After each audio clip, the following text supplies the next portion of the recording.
রবিবারের সকালটা শুরু হলো ছাদ থেকেই। আর ছাদে উঠেই দেখি চারিদিকে শুধু ফুল আর ফুল।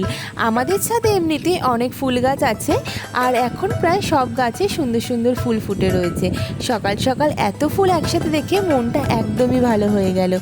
আর সব থেকে ভালো লাগে কি জানো, আমাদের বাড়িতে যে নিত্য পুজো হয় সেই পুজোর বেশিরভাগ ফুলই কিন্তু এই ছাদের গাছগুলো থেকেই নেওয়া হয়। নিজের গাছের ফোটা ফুল দিয়ে যখন ঠাকুরের পুজো করি তখন যেন ব্যাপারটা একটু অন্যরকমই লাগে। আর আমার মা প্রতিদিন সকালবেলা এসে ফুল তুলে নিয়ে যায়। আজকেই দেখো না পুজোর জন্য কতগুলো ফুল তুলেছে। যাই হোক, ফুল দেখতে দেখতে তো বেশ কিছুটা সময় আমাদের ছাদেই কেটে গেল। এবার ব্রেকফাস্ট বানানোর পালা। রবিবারের সকাল বলে একটু ধীরে সুস্থে নিজের মতো করে ব্রেকফাস্টটা বানিয়ে নিলাম। আর ব্রেকফাস্ট খেতে না খেতেই শুরু হয়ে গেল দুপুরের রান্না বান্না। সেটা না হয় তোমাদের সাথে আমি নেক্সট ভিডিওতে শেয়ার করব।